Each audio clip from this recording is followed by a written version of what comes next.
Bismillahirrahmanirrahim. Alhamdulillahirabbil alamin. Wa asyhadu an la ilaha illallah wahdahu la syarika lah syahadatan tathiruha tathiratan yaumiddin. Wa asyhadu anna sayyidina Muhammadan abduhu wa rasuluhu afdhalul anbiya wa sayyidul mursalin. Allahumma shalli wa sallim wa barik wa karim wa majid wa 'azim ala sayyidina wa habibina wa syafi'ina wa qurrati a'yunina wa maulana Muhammadin wa ala alihi wa sahbihi ajma'in wa la hawla wa la quwwata illa billahil 'aliyyil 'azim. Amma ba'd. Assalamualaikum warahmatullahi wabarakatuh. Melanjutkan pengajian kita Bidayatul Hidayah karya Al-Imam Hujjatul Islam Muhammad bin Muhammad Abu Hamid Al-Ghazali. Ya mudah-mudahan sebagaimana Allah ridhoi beliau, Allah ridhoi kita semuanya. Sebagaimana Allah jadikan ilmu beliau manfaat, Allah jadikan ilmu kita manfaat. Barokah barokah di dunia sampai ada di akhirat. Amin ya rabbal alamin. Qala al-musannif rahimahullah wa nafa'ana bihi wa bi darain. Fa'alam ayyuhal haris al-muqbil ala qudasil alim al-mudhir min nafsih zidda rahbah wa qaraqat ta'atush bihi. Ketahuilah wahai para penuntut ilmu, nasihat dari Al-Imam Al-Ghazali kepada kita semuanya agar kita betul-betul tidak ada niatan menuntut ilmu kecuali kebaikan. Tidak kita hadir saat ini di rangka menimba ilmu kecuali yang kita tuju, yang kita cari, yang kita inginkan adalah ridhonya Allah dan juga adalah barokah manfaat dari ilmu kita semua. Ketahuilah annaka in kunta taqsid bi talabil ilm, jika kamu punya tujuan dalam menuntut ilmu itu adalah al-munafasah, bersaing, ingin diakui yang paling alim dibandingkan dengan yang lain. Wal mubahat atau kesombongan, bangga-banggaan. Wa tagaddum 'alal adrar atau ingin menonjol dibandingkan dengan yang lain. Wastimala tawjuhin nas ilaih atau cari perhatian di mata manusia. Wajabna hutamid dunia atau kamu menuntut ilmu tujuannya adalah untuk mencari dunia. Yang ngajar dari apa? Yang datang apa? Dari rawon. Yang ngajar tak beres, yang belajar tak beres. Enggak, kita menuntut ilmu karena ini menjadi orang yang lebih dekat kepada Allah. Kita mencari ilmu agar kita ingin punya modal, mendidik anak, mendidik istri, membina rumah tangga yang sakinah, mawaddah, warahmah. Gimana caranya? Kita kepingin tambah pinter. Kita kepingin anak kita soleh-solehah. Wah, nggak bisa cuma diamu, harus kasih nasihat. Gimana caranya ngasih nasihat? Kalau kita nggak pernah dengar ilmu agama, nggak pernah dengar nasihat-nasihat dari Rasulullah SAW, nasihat-nasihat dari para ulama. Karena itu kadang-kadang anak kita ini nggak berhenti dari ngokongnya, mungkin karena cuma kita marahin, nggak pernah sampai ke telinga mereka nasihatnya Rasulullah, nasihatnya para ulama, sehingga marahnya kita nggak membekas pada diri mereka. Jadi penting untuk kita betul-betul kita cari ilmu agama adalah untuk Allah Subhanahu wa ta'ala. Maka barang siapa yang kapan kita mencari ilmu agama tujuannya dunia, bangga-banggaan, kesombongan dan lain sebagainya, fa anta sa'id bi haddi dinik wa hilah nafsik, maka berarti kamu sudah merobohkan agama muslim. Kalau kita mencari ilmu agama tujuannya bukan karena Allah, berarti kita musuh dalam selimut dalam agama kita sendiri. Dan kita telah menjerumuskan diri kita masing-masing ke dalam kecelakaan. Wa bai'il akhiratik di dunia, dan kita telah menjual urusan akhirat dengan dunia. Kita rela menjual surga dengan dunia, dengan prestasi di mata manusia, dengan bangga-bangganya kita, dengan diakuinya kita sebagai orang yang alim atau bagaimana, sebagai orang yang istiqomah, sebagai penuntut ilmu agama sejati dan seterusnya. Kita rela dengan itu semuanya, walaupun kita kehilangan ridhonya Allah, kita kehilangan syafaat Rasulullah, kita kehilangan surga dari Allah Subhanahu wa ta'ala. Wa iyyahu billah. fasabghatuka khasirah wa tijaratuka bairah.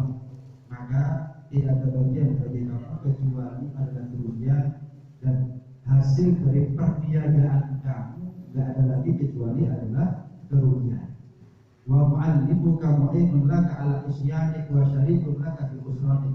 Dan orang yang ajar kepada kamu karena kamu cari dunia dari ilmunya kamu, itu adalah orang yang membantu kemaksiatannya kamu. Kalau kita punya santri misalnya, kapan dia belajar ilmu agama yang diajari dunia, maka kita sebagai orang yang berilmu nggak boleh menambah ilmu yang dia punya.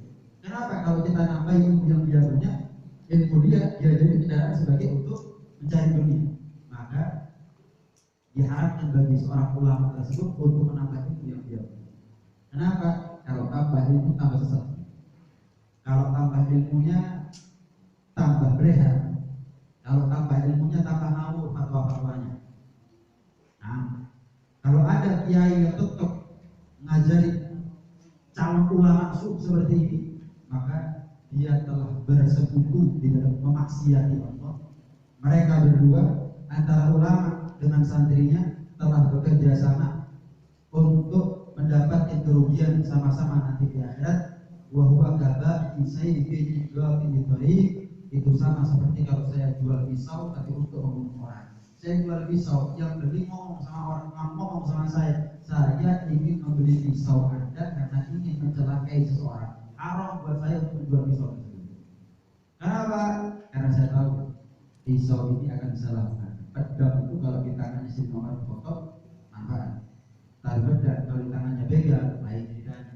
Saya sebagai penjual pedang ya harus tahu. Minimal saya tak tahu apakah dia beli untuk manfaat atau untuk mabodo. Kalau saya tahu yang membeli pedang saya, senjata saya, misal pisau saya, dagangan saya adalah untuk kemaksiatan haram. Saya tahu santri ini niatnya buruk. Dia ingin alim agar terkenal. Dia ingin alim agar punya kendaraan yang mewah, punya rumah yang mewah. Gak pakai kerja, cukup ceramah sana, ceramah sini, bawa amplop pulang, nyicil rumah bisa, nyicil kendaraan bisa. Jadi kalau saya tahu ada santri seperti ini, stop. Saya punya pondok, saya punya madrasah, wajib saya keluar. Kenapa? Tujuannya tak beres. Kalau saya terus mengajari dia, berarti saya telah bersekutu bekerja sama dengan dia untuk bumi ini dimaksiati oleh Allah Subhanahu wa taala, dan sebagaimana dia rugi, saya pun rugi. Sama seperti orang menjual pisau atau menjual pedang senjata kepada begal. Sudah tahu akan disalahgunakan tetap dijual hanya karena materi dunia, sama-sama terkena dosanya.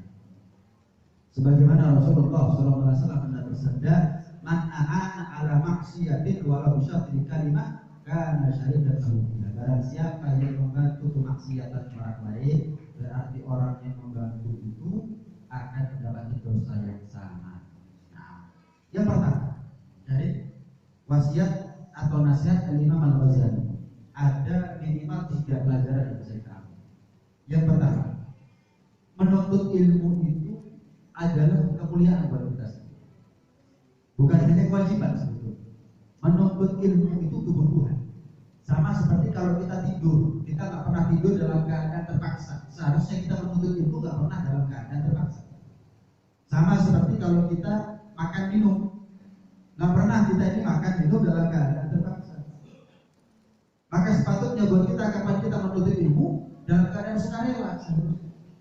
Kenapa? Itu kemuliaan buat kita. Itu adalah kebutuhan buat kita semua.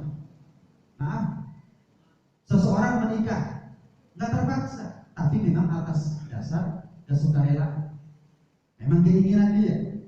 Secara umum, pada umumnya nggak ada orang menikah itu dalam keadaan terpaksa, tapi dengan senang hati.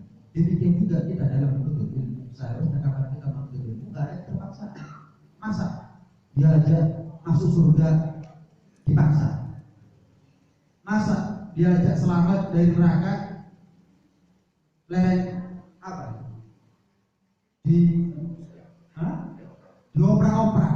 Loh, masuk surga kok dioprak-oprak? Menjauh dari neraka kok dioprak-oprak? Seharusnya kalau kita sadar pentingnya ilmu buat kita, ya alhamdulillah. Misal meskipun ada pengajian, alhamdulillah itu surga. Yang kalau kita masuk ke masjid ini untuk menuntut ilmu agama, berarti kita sudah masuk satu langkah untuk menuju surganya Allah. Asal niat kita beres, yang ngajar beres, yang niat belajar juga beres. Alhamdulillah, nggak perlu beroperat. Lalu masuk surga kalau beroperat kan aneh ya.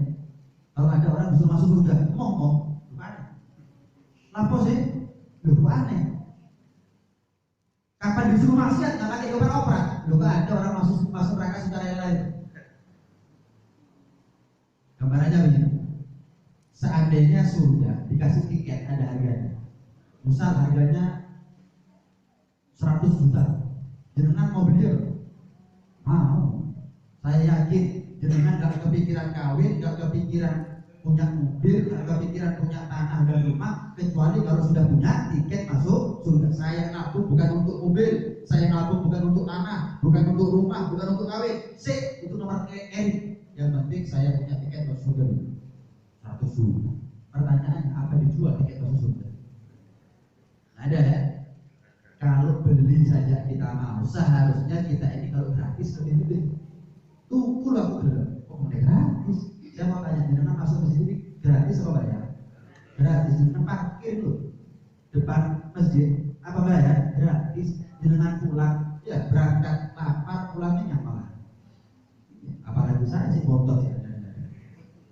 Coba surga sebaliknya, neraka gratis, gratis, dapat bonus.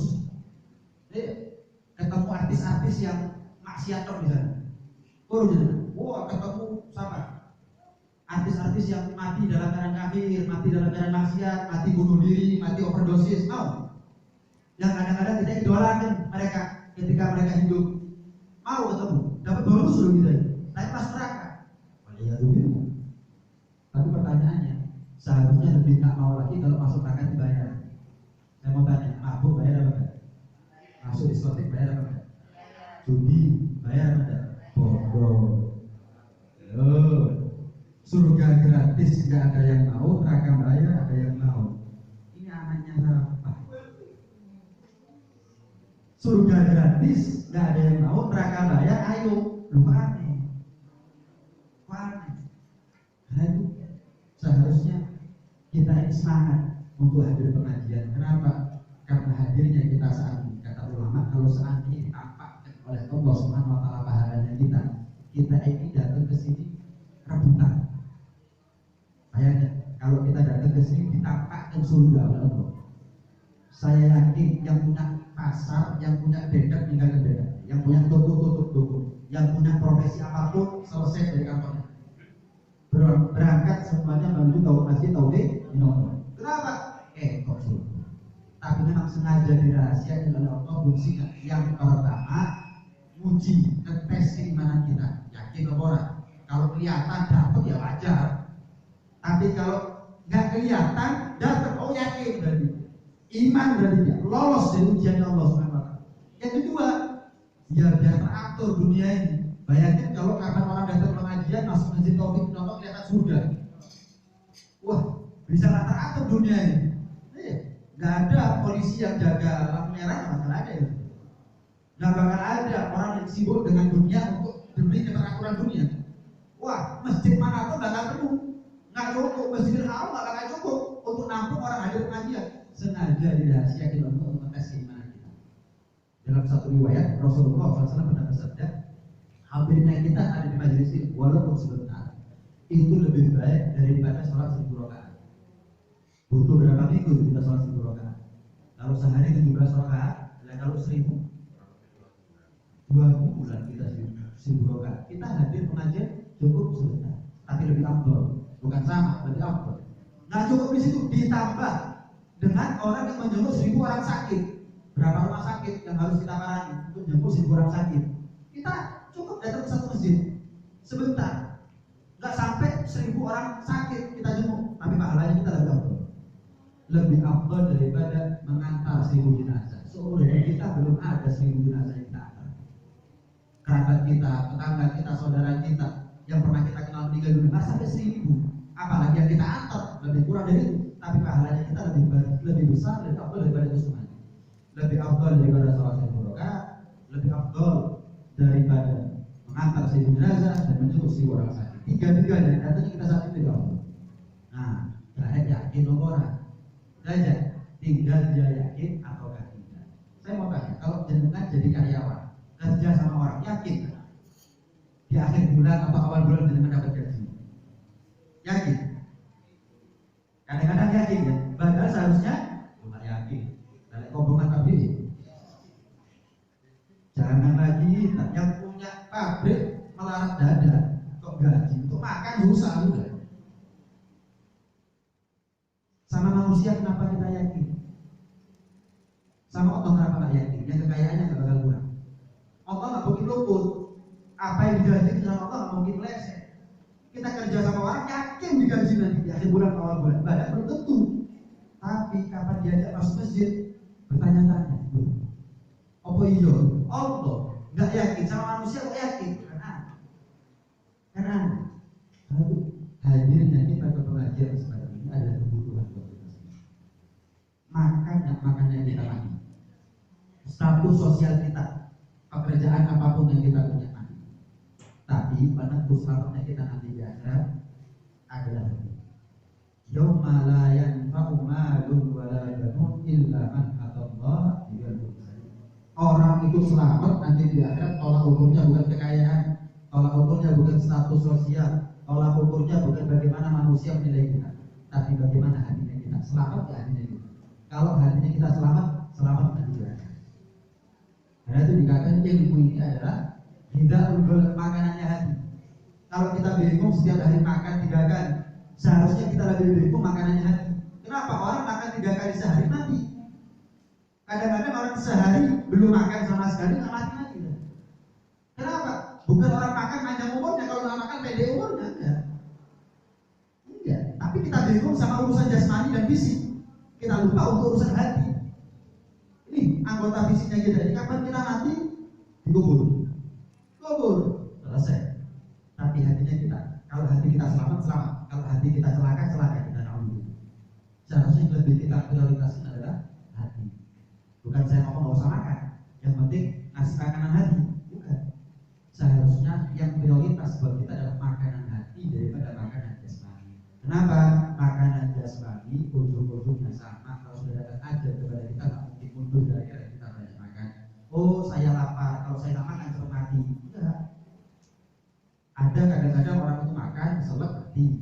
Ada orang 3 hari belum makan dan belum mati. Tapi orang yang punya hati selamat beda nasib dengan orang yang punya hati nggak selamat. Beda nasib. Kaya miskin sama nasibnya mati. Kenyang lapar sama. Pejabat rakyat sama. Ulama awam sama. Nasibnya mati. Selamat hati dan tidak selamatnya hati beda nasib. Beda nasib. Ini yang seharusnya kita perjuangkan. Dan Al-Imam Fathul Al-Musili pernah mengatakan, bukankah orang yang sakit kapan dilarang makan, minum ataupun minum obat akan mati? Ya, begitulah hati. Kapan hati dilarang untuk mendapatkan asupan gizinya, yaitu ilmu dan hikmah, maka hati akan mati. Al-Habib terus itu para haji radhiyallahu anhu, kalau sudah kuliah pengajian ini bukan baca subhanallahumma wa bihamdihi, tapi sunnah aja, ada masalah. Cuman beliau itu lebih dalam doanya. Apa? Alhamdulillahilladzi at'amani hadza ta'am wa razaqani min ghairi haulin minni wa la quwwata. Itu doa setelah makan. Kapan kita makan? Doanya itu. Alhamdulillahilladzi at'amani ta'am. Ya Allah, terima kasih Kau telah beri kepada aku rizki makanan ini, dan Kau telah memberikan aku air minum ini. Tanpa ada daya dan upaya dari saya, ya Allah, terima kasih. Itu kalau kita makan. Kalau kita belajar itu agama, kan makanannya hati. Maka beliau Al-Habib terus dimulai juga membaca doa yang sama. Alhamdulillahilladzi at'amani hadza ta'am wa razaqani min ghairi haulin minni wa la quwwata. Ayo kita harus paham betul bahwa menuntut ilmu agama itu sepatutnya kita anggap, kita nilai sebagai kebutuhan. Kalau kita menganggap butuh ilmu agama, otomatis kita datang di sini dalam keadaan senang hati, dalam keadaan sukarela. Itu yang pertama. Yang kedua, tentang niat. Kapan kita menuntut ilmu agama, kok niat kita nggak beres? Misal mondok nyantri, hadir ke pengajian, tujuannya untuk nyerang orang lain, bisa. Belum, promono. Padahal seharusnya kapan kita dapat ilmu agama, ya untuk kita dan juga untuk orang lain. Bukan yang kita prioritas orang lain, seolah-olah kita sudah menjadi orang baik. Atau dia menuntut ilmu agama, dulu dari kiai, udah motor mewah, pulang rumahnya bagus, ya. Ditunggu istrinya 4, mondok 6 tahun, 7 tahun, beli motor api, api, tujuan lagi terus, ada kiai. Hati-hati. Dikatakan dalam sebuah hadis Rasulullah SAW pernah bersabda, ta'allamu la tata'allamu al-ilma litubahu bihi ulama wa litumaru bihi subaha wa litusrifu bihi wujuhan nas ilaikum faman fa'ala dzalik fahuwa minna. Jangan sekali-kali kamu menuntut ilmu agama tujuannya untuk bangga-banggaan depan ulama. Tujuannya untuk meremehkan orang-orang yang awam. Tujuannya untuk cari simpati dari orang lain. Pastikan betul kapan kita menuntut ilmu agama tujuannya adalah lillah. Barang siapa yang menuntut ilmu agama tujuannya adalah dunia, pandangan prestasi di mata manusia, cari perhatiannya orang, maka faman fa'ala dzalik fahuwa minna. Maka barang siapa yang melakukan hal sedemikian rupa, maka tempatnya dia adalah neraka. Waliyahulillah. Seharusnya kita ini bersaing bukan dalam urusan ini, tapi bersaing dalam urusan kebaikan. Kok bisa ya dia puasa Senin Kamis, saya tak puasa Senin. Ini bersaing, bukan bangga-bangga saya lebih alim daripada dia. Tidak, saya lebih banyak yang dapat majelis saya daripada dia. Saya lebih terkenal, bukan itu. Seharusnya bersaing dalam kebaikan. Dia lebih muda usianya, kok bisa ya sholat berjamaah 5 waktu? Padahal rumahnya lebih jauh dari saya rumahnya lebih dekat dan lebih tua dari dia. Seharusnya yang lebih butuh sama pada akhirat itu saya. Wah, mulai besok saya tak sholat 5 waktu di masjid. Wah, menilai orang lain sebagai saingan dia untuk masuk surga itu bagus. Wa bidzalika falyatanafasil mutanafisun, bersaing dalam urusan kebaikan. Fastabiqul khairat, berlomba-lomba dalam kebaikan. Jadi kita enggak berlomba-lomba dalam popularitas, berlomba-lomba dalam kekayaan, berlomba-lomba cari simpati manusia. Ini sama artinya kalau kita menjual surga untuk akhirat, menjual surga untuk dunia. Ulaika alladziina ishtaraw ad-dalalata bil huda kama rabihat tijaratuhum wa ma kanu. Barang siapa yang menjual hidayah dari Allah, menjual hidayah dengan harga apa? Ad-dalalah, kesesatan, menjual surga dengan harga neraka. Orang seperti ini mungkin beruntung. Perdagangan orang seperti ini mungkin untung, pasti rugi. Kama rabihat tijaratuhum, kata Allah dalam Al-Quran. Nggak mungkin untung orang berniaga seperti ini. Itu pasti betul. Kadang-kadang kita ini salah meletakkan niat buyar semua amal. Kita datang ke sini, saya aja nggak ada urusan sama amplop. Jangan datang ke sini nggak ada urusan sama Quran, nggak ada urusan sama makanan, nggak ada urusan sama apa. Nanti saya jomblo gitu, karena masjid nggak dilihat umum. Nggak ada urusan sama itu, nggak ada urusan sama itu. Saya yang menginterno amal. Saya butuh jadi orang pintar. Kenapa? Orang kalau pintar semakin besar modal dia untuk masuk surga Allah. Itu yang bagus. Itu yang bagus. Nih gambaran. Posisi duduknya jenengan sekarang. Ini posisi bagaimana nanti jenengan di surga. Posisi. Ini nunjukin semangatnya ya. Saya mau tanya. Kalau orang masuk surga, jenengan masuk surga, masuk nyuruh orang masuk. Jenengan dulu, saya belakangan dulu. Oh enggak. Ini posisi duduknya jenengan. Posisi duduknya jenengan. Posisi duduk nanti jenengan di surga. Anggap Rasulullah duduk dengan. Ini posisi yang paling dekat dengan saya. Bukan karena saya Rasulullah, bukan. Tapi gambaran. Makanya posisi makmum paling afdal adalah posisi yang paling dekat dengan imam. Itu paling afdal. Pahalanya paling besar. Kenapa? Kenapa? Langkah dia menuju dari masjid sampai masuk ke sop pertama pasti belakang imam paling jauh dibandingkan yang lain. Sop kedua, sop ketiga, apalagi paling belakang, paling pendek langkahnya. Hanya kan ini posisi kita ini, posisi nanti kita di surga. Kalau kabar saya nanti kalau sudah masuk surga kan, nah, dengan rasa nanti. Coba saya dulu semangat cari ilmu, hadir pengajian. Kalau perlu tak pepet di sana bibi. Wah, saya mepet sama Rasulullah. Dan mau senangnya kita ya. Tapi kalau kita malu-malu, berarti kita malu-malu untuk duduk berdekatan dengan Rasulullah. Apalagi mau tak mau, lo tak mau duduk sama Rasulullah lo disuruh orang yang bukan dari. Nah ada celah buat kita tak punya alasan untuk nggak mau belajar di mana. Nggak ada alasan, nggak ada celah buat kita untuk nggak mau belajar di agama. Terakhir, yang ketiga, jika jenengan punya madrasah, jenengan punya pesantren, ada santrinya calon ulama su. Kenapa? Kapan ngerti sedikit enteng no syariat. Oh halal, ada gol. Oh gampang mulai. Wajib biro sih. Ini calon ulama su. Ini harus dipecat dari pesantren. Bukan nggak ada santri model begini kan? Yang dia sengaja memang ngalim no awak, meminterkan dirinya sendiri, memang sengaja. Gimana caranya riba itu halal? Gimana caranya sabung ayam itu halal? Gimana caranya nonton porno itu halal? Oh dicari, dipikir-pikir dewi, oh halal pakai pendapat, oh halal pakai pendapat. Sampai yang namanya zina itu perlu dihalal. Yang penting itu, yang penting duit. Mau fatwa halal apa haram? Halal paling biro. Lek Fortuner sih tentu ya gak apa-apa. Lek juta haram hukumnya. Tapi lek Fortuner itu halal. Nah ini ulama maksud. Makanya Nabi itu paling khawatir sama ulama maksud. Nabi nggak khawatir sama kita. Nabi khawatir sama kita nasibnya kita nanti jadi sama dengan dajjal karena sebab dajjal. Ana min ghairi dajjal ahwaqu alaikum minat dajjal. Aku ini khawatir terhadap kalian wahai umatku daripada selain dajjal. Aku lebih khawatir daripada selain dajjal. Nah, aku khawatir dengan fitnahnya dajjal.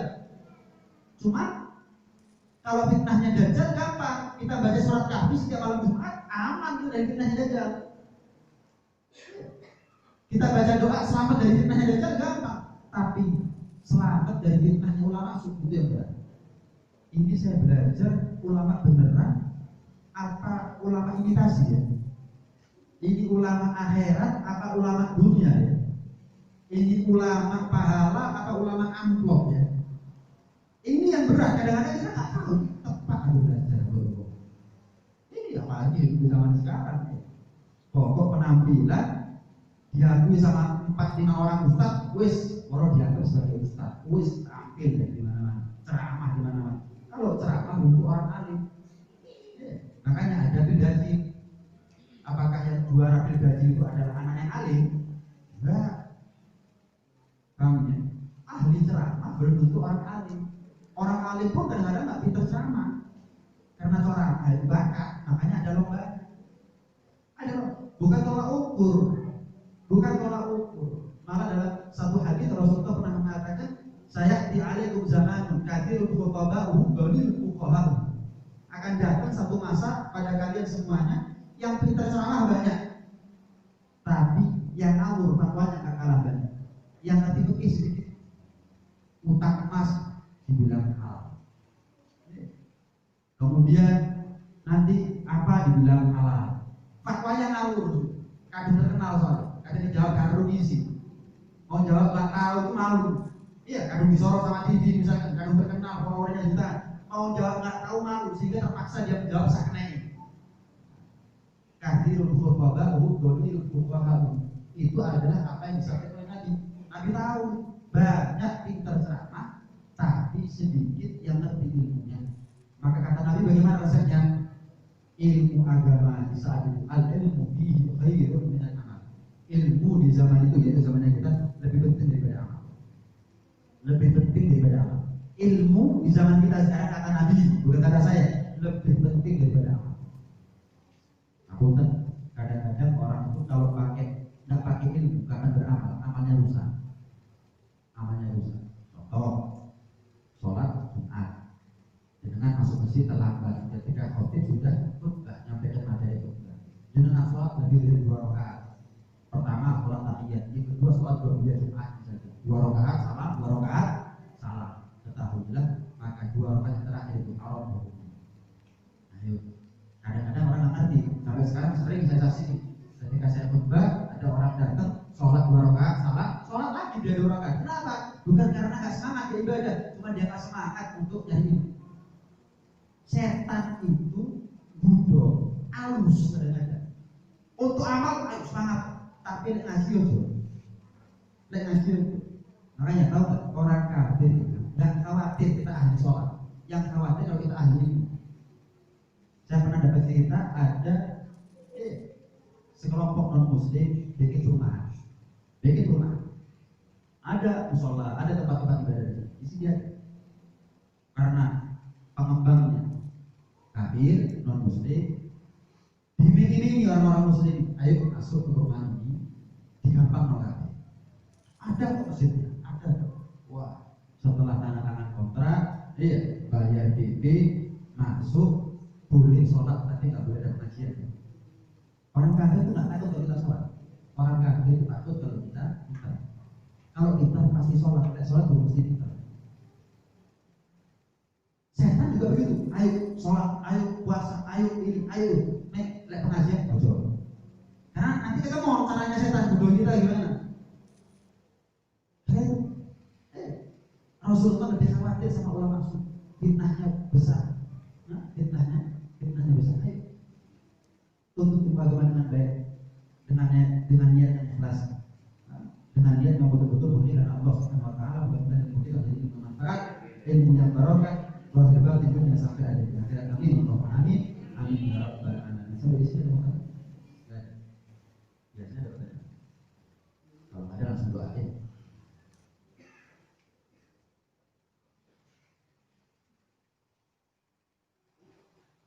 Bismillahirrahmanirrahim. Alhamdulillahirabbil alamin. Allahumma shalli wa sallim ala sayyidina Muhammad wa ala ali sayyidina Muhammad. Qala ta'ala wa salatu quluba bihi asyana. Wallahu ta'ala alayhi wa yusallimu minna aw yakunu thana. Lakin ahabba bisarabi taj'al bi suhbati rabbina wa hadana. Wa in kajatna bil mawaddati hakuna fa'aidi fakrina wa rajana. للواحد الأحد العلي إلهنا متوسلين بمن إليه دعانا مختاره وحبيبه وصفيه سيد الوجود به الإله حبانا يا ربنا يا ربنا يا ربنا بالمصطفى كلنا أجب دعوانا أنت لنا يا ذكرنا في هذه الدنيا وفي أخرانا أصلح لنا الأحوال واغفر ذنبنا ربي إن خطانا واسلك بنا بنهج طه المصطفى ثبت على بدن الحبيب خطانا أرنا بفضل منك طلعة أحمد ببهجة عين الرضا ترعانا واربط به بكل حال حملنا وحبال من وجه ومن والانا والمحسنين ومن أجاب رداءنا وذوي الحبوب وطالبا أوصانا والحاضرين وساقيا في جنبنا نحن بين يديك أنت ترانا ولا تتجونا فبحكم سننا واسمع بفضلك يا سميع دعانا وانشر لنا سنة طه ببدع الأرض واجمع كل من آمنا واغفر إلينا واسقنا كأسنا واشف عافية مرضانا واغفر لنا الحاجات واحسن حكمنا عند الممات واصلح قلوبنا يا رب واجمعنا واحذرنا في درك الفردوس يا ربنا يا رب واجمعنا واحذرنا في درك الفردوس يا ربنا يا رب واجمعنا واحذرنا في الفردوس يا ربنا بالمصطفى صل عليه وآله ما حركت ريح الصبا أبصارنا سبحان ربك رب العزة عما